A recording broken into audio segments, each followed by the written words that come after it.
I'm going to have a baby. We've always wanted kids since we got married. I happily shared the news with my husband, Bob, expecting him to be thrilled, considering all the challenges we faced.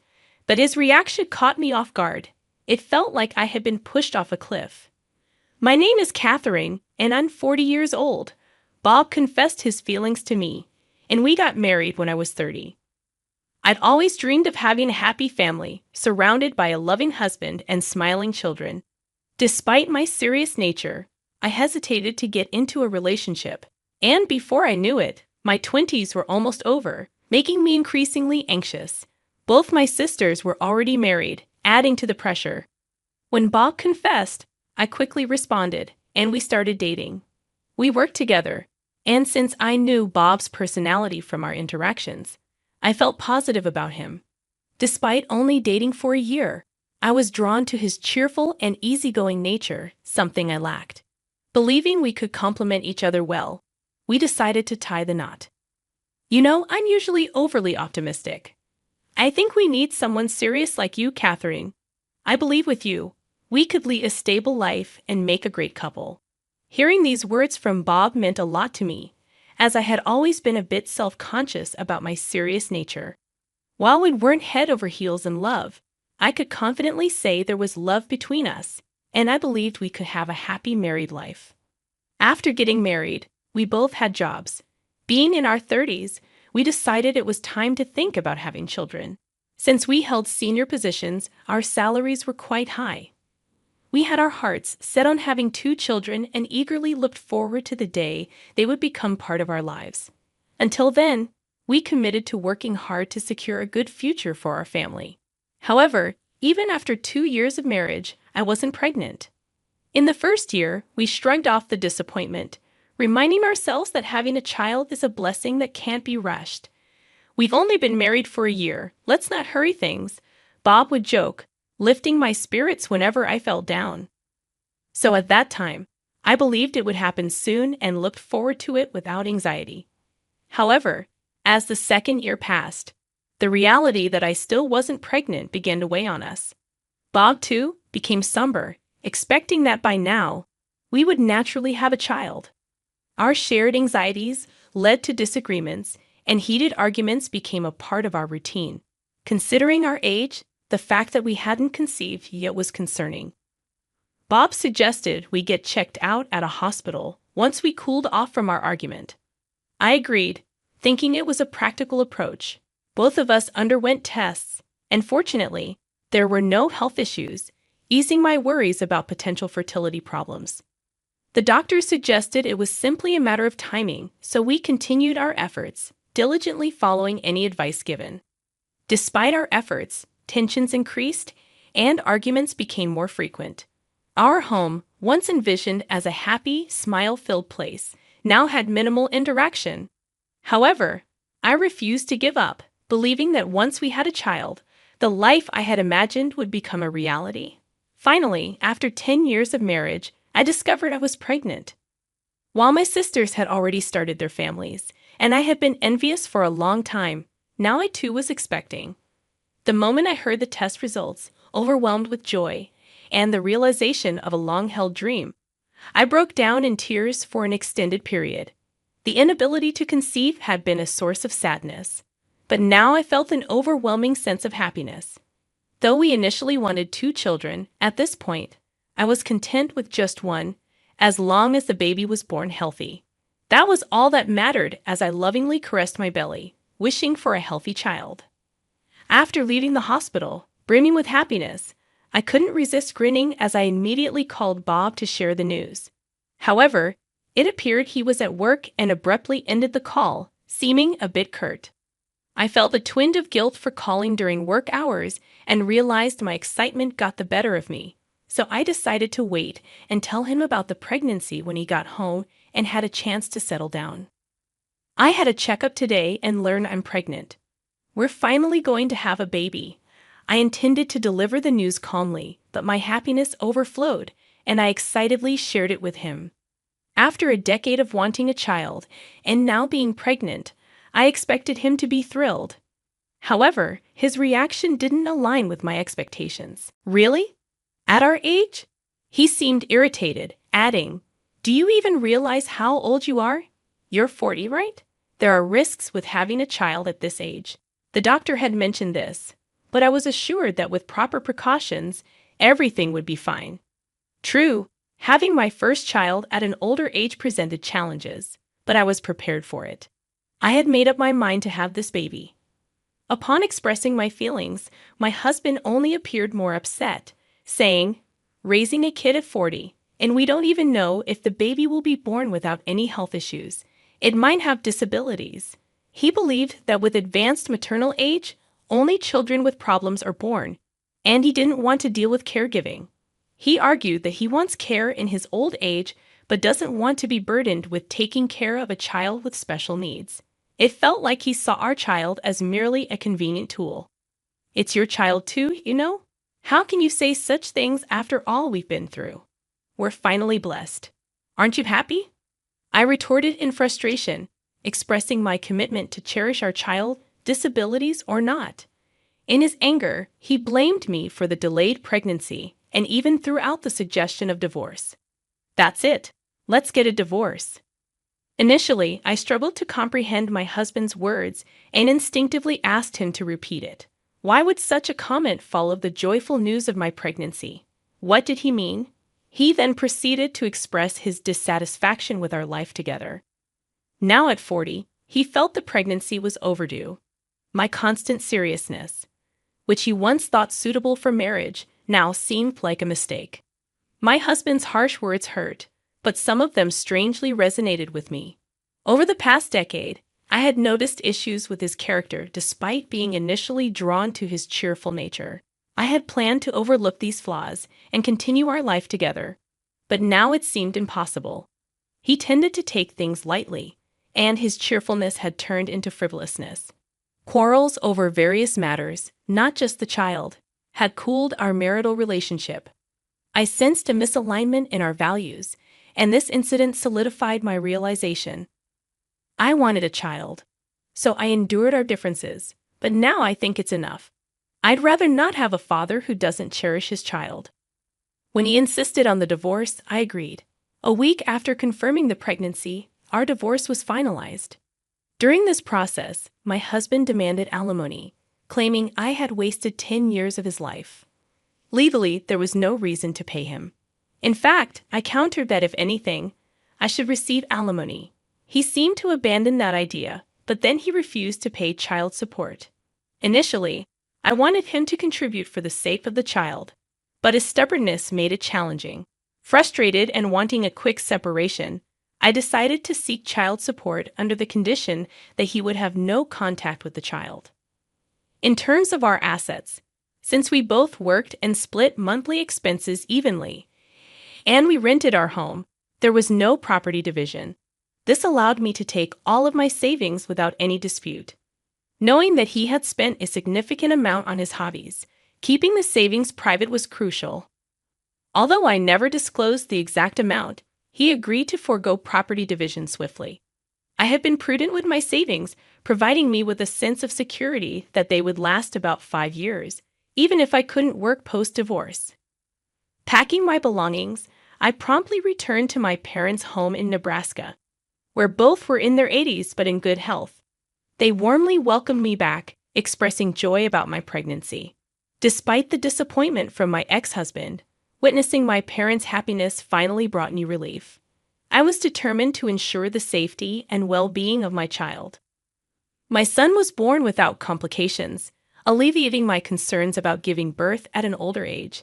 He was a healthy boy without any disabilities. My siblings, who already had families of their own, also provided care. With the support of my parents, raising the child went smoothly, and I named him John. Having left my previous job, and with financial help from my severance and parents, I focused on raising John. Until he turned about a year old, I later found a new job. Despite being busy and often tired, all my free time was dedicated to John. His smiles rejuvenated me, and although he was a bit introverted and quiet, he loved it when I read storybooks to him. Showing enthusiasm for learning even at a young age, he eagerly started learning letters when given a workbook at age 5. worried that his seriousness might hinder making friends in elementary school. He surprised me by joyfully attending school and playing with friends after classes. John wasn't initially very athletic, but in middle school he developed a dream for his future and underwent significant changes. Determined to overcome his weaknesses, he became more passionate about his studies. I worried about his intense focus, but as time passed, he not only improved physically but also joined a sports team in high school, eventually winning awards in competitions. Witnessing him, once not very athletic, shine in competitions filled me with pride. In college, he excelled in both academics and sports, becoming more sociable and enjoying time with friends. He seemed to be a well-rounded individual both personally and in terms of capabilities. I felt there was little for me to worry about, that I remained vigilant and ready to support and protect John if needed. Fortunately, for now, it didn't seem necessary. Finally, he landed the job he always wanted and moved out, but we kept in regular touch. Occasionally, he visited with gifts, helped around the house, and remained considerate. He turned out to be a wonderful son. Despite not being the best father, he grew up to be a remarkable young man, and I couldn't be prouder. After 25 years since the divorce, I turned 65 and retired. I had worked hard to ensure I wouldn't be a burden on my son in my later years. Despite retiring, I remained energetic and planned to keep working. When I shared this with my son, he wanted to properly celebrate my retirement and upcoming birthday, suggesting we go out for a meal. Aware of his busy schedule, only in his second year at work, I told him that the thought alone was enough. However, he insisted, saying, "I owe you a lot, Mom. I've gotten used to work, and I've got more time now. Don't worry about me." Since high school, he had consistently expressed gratitude and thanked me for everything. Each time, I was overwhelmed by how wonderfully he had grown. Starting work seemed to have given him a renewed sense of gratitude. "You faced challenges as a single mom, but you always supported me in everything I wanted to try. Thanks to you, I'm living my dream now." My son expressed his gratitude, feeling that he had a comfortable childhood despite the struggles. It felt like something any parent would do, but hearing his appreciation, I couldn't refuse. Overwhelmed with emotion, I agreed, and we planned to have dinner at a restaurant he had booked, followed by shopping for my birthday present. I looked forward to the day. On the chosen day, I dressed up a bit and went out with my son. We strolled to the restaurant, chatting happily, and I felt proud looking at my grown-up son. Raising him on my own was a decision I made, with support from my parents and siblings making it bearable. He used to be so small, but now he had grown significantly, I thought, looking up at my son who was now taller than me. Over time, his face had matured, and as I noticed the passing days, I felt happiness. But then, I suddenly felt like a bucket of cold water was thrown over me. "Catherine, long time no see." Initially not recognizing the voice, I realized it was my aged ex-husband. He was with a woman who looked younger than him. From a distance, he called out and deliberately approached us. "What do you want?" I responded coldly, not wanting to engage with him on that fine day. After our divorce, we hadn't communicated at all, so I wondered what he wanted now. As I looked at him skeptically, my ex-husband came closer, took a long look at me and my son, and then laughed mockingly. "You still have that sour look on your face," he said. "Is that the kid we had when we divorced? Still taking care of him, huh? Good for you." Assuming our son had some disability, he began bragging about his own life without being asked. He informed me he had remarried soon after our divorce and now had a daughter in college, boasting about her success in a prestigious university. He also boasted about his new wife, who was 10 years younger than him, and their quick expansion of the family. "Our marriage was a complete waste of time," he boasted, seemingly approaching me just to mock me. Though infuriated, I wanted to leave, claiming I had plans. But he wasn't done yet. Ignoring my evident annoyance, he began to mock my son. "Is he disabled and a lot of trouble? Can he even get a job? Looks like you'll have no one to help you in your old age. Tough break." While I could handle insults about myself, Insults about my son were unbearable. I raised my hand to hit him, but my son stopped me. Mom, it's not worth our time dealing with him. Let's go. Remaining calm, my son held me back, disregarding my ex-husband and showing concern for me. There was a time when my son was curious about his father. I had promised to tell him about our divorce once he was an adult, and I had. It seemed he had decided to consider himself as not knowing his father. My son replied, "What's with that attitude towards your dad?" My mother raised me. I don't have a father. This seemed to trigger my ex-husband, who hadn't been paying child support, to attempt lecturing my son.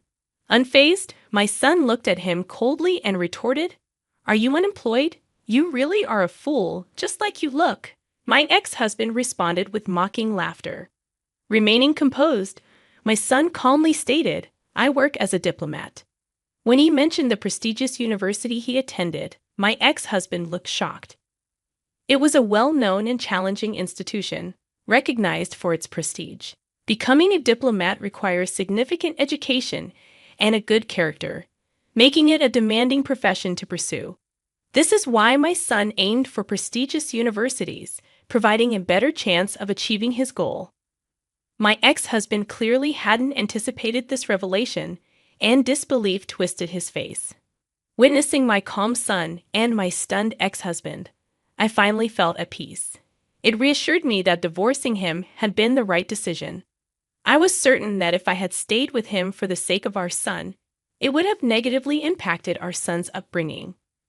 The woman accompanying my ex-husband appeared very surprised, not just by my son's achievements, but also by his appearance. When my ex-husband resumed hurling abuses, she promptly intervened. "Hey, what's up? You shouldn't talk to this person like that. Let's get going." Reprimanding her ex-husband, who seemed oblivious, she led him away. I wondered if she knew my son based on her demeanor. When I inquired, my son claimed he didn't know her. Unable to comprehend, I decided to let go of the matter concerning my ex-husband and savor the moment. Afterward, I celebrated with my son and thoroughly enjoyed the day. I thought I wouldn't have any dealings with my ex-husband anymore, but a week later he called. I hadn't changed my phone number when I switched to a smartphone, intending to keep my ex-husband's number for a while and delete it later. However, with parenting and work, I had forgotten about it completely. Surprised by the call and considering we had nothing to talk about, I debated whether to answer. Out of curiosity, wondering why he would call now after all this time, I ultimately decided to pick up. My son responded, "What's with that attitude towards your dad?" My mother raised me. I don't have a father. This seemed to provoke my ex-husband, who hadn't contributed child support, into attempting to lecture my son. Unfazed, my son looked at him coldly and retorted, "Are you unemployed? You really are a fool, just like you look." My ex-husband responded with mocking laughter. Maintaining composure, my son calmly stated, "I work as a diplomat." When my son mentioned the challenging university he attended, my ex-husband looked shocked. It was a renowned institution, recognized for its prestige, even by those unfamiliar with it. Becoming a diplomat requires significant education and a good character, making it a challenging profession to enter, even for aspiring individuals. That's why my son aimed for prestigious universities, offering a better chance of achieving his goal. My ex-husband clearly hadn't anticipated this revelation, and disbelief twisted his face. Observing my calm son and my stunned ex-husband, I finally felt at peace. It reassured me that divorcing him had been the right decision. I was certain that if I had stayed with him for the sake of our son, it would have negatively impacted our son's upbringing. The woman accompanying my ex-husband appeared very surprised, not just by my son's achievements, but also by his appearance. When my ex-husband resumed hurling abuses, she promptly intervened. "Hey, what's up? You shouldn't talk to this person like that. Let's get going." Reprimanding her ex-husband, who seemed oblivious, the woman dragged him away. I wondered if she knew my son based on her demeanor. When I asked my son, he claimed he didn't know her. Unable to comprehend, I decided to let go of the matter concerning my ex-husband and savor the moment. Afterward, I celebrated with my son and thoroughly enjoyed the day. I thought I wouldn't have any dealings with my ex-husband anymore, but a week later he called. I hadn't changed my phone number when I switched to a smartphone, intending to keep my ex-husband's number for a while and delete it later. However, with parenting and work, I had forgotten about it completely. Surprised by the call and considering we had nothing to talk about, I debated whether to answer. Out of curiosity, wondering why he would call now after all this time, I ultimately decided to pick up. Even though my ex-husband had never met John, the extended family seemed to hold a favorable opinion of him. Discussions about John were kept from my ex-husband, perhaps out of consideration, thinking a father might not be thrilled about a potential son-in-law. However, his new wife was aware of John and had shared the incident from a week ago with her brothers. The relatives were quite angry with my ex-husband, and the woman expressed her dissatisfaction, even mentioning the possibility of divorcing him. It's not surprising. When someone verbally abuses their own child and ex-wife, any sensible person would naturally consider divorce. It seems inevitable for Bob's wife to think he verbally abused her and their daughter too. Furthermore, my ex-husband Bob, who was about to retire, had a good job opportunity recommended by his relatives. However, due to this incident, it seemed like he might lose that opportunity. On the other hand, the brother of his current wife, a big-shot CEO, seems to be doing well. Bob had gotten a job through his connections and apparently made money easily thanks to that. However, because of this incident, it seems people no longer trust him, and he might not be able to get the job he was planning on. He reached out, suggesting that our son John should help him out in his time of trouble. However, Bob, who never really cared about our child and didn't even pay child support, just wanted to use him for his own convenience. I was beyond angry at Bob's audacity. After all those hurtful things he'd said, the very thought of living with him again made my skin crawl. Despite Bob suggesting that we get back together and live with John, I firmly declined, emphasizing that John doesn't owe him anything. I don't want to live a lonely life in my old age, Bob insisted. But I stood my ground, remembering his past actions. Since then, John and I have been living our lives smoothly.